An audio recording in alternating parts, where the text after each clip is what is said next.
have a question for you. Is Paul Manafort's indictment bad for President Trump? We want to hear from you. Go to WXYZ.com/vote and let us know. Meantime, a top former agent of Robert Mueller here in Detroit says anybody who ends up as one of Mueller's targets should be very concerned at this point.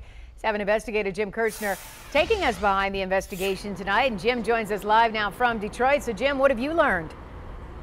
Carolyn, I can tell you, retired FBI agent in charge here in Detroit, Andy Arena, says Robert Mueller is a no-nonsense, by-the-book workaholic, and he's not at all surprised that only after a few months we now have these 2 indictments and a guilty plea. I think the indictments are pretty significant. What was charged, they're not playing around. This is very, very, very serious. Former Trump campaign manager Paul Manafort and his business partner Rick Gates are indicted in connection with lobbying for the Russian government, not in connection with the president or his campaign. Their charges include conspiracy, money laundering, unregistered agents of a foreign government, and false statements.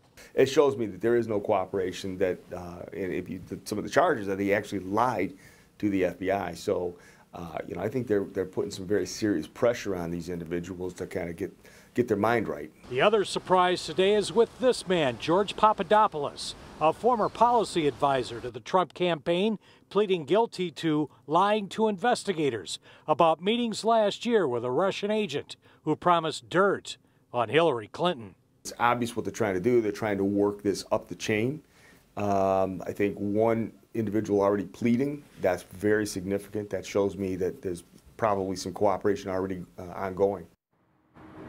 So a much larger plea deal in the works. Arena says Mueller will let his charges and the results do the talking. You will not see him get involved back and forth with his critics or even President Trump.